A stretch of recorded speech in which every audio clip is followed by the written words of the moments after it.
многие не определившиеся, есть и даже вот Блок Победа, да, взять, вот электорат Шора.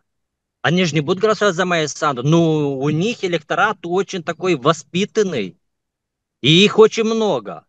И если их не допустить, поверьте, они будут голосовать за Блок, и тогда власти придет конец. И, как я и сказал, и представителям ЦИКа, это их последняя возможность одуматься, потому что для них, если в случае не одуматься, будущее в политике, в ЦИКе закончится навсегда, потому что мы видим, что они нарушают все правила, все конвенции, идут по беспределу для того, чтобы угодить Майе Санду и власти. Вот что происходит сегодня. Мы живем уже не в демократичной стране, а в диктатуре. И об этом заявляем не только мы внутри страны, об этом заявляют многие иностранные журналисты, многие журналы с многомиллионными подписчиками, которые есть, заявляют о том, что у нас Майя Санду является маленьким диктатором.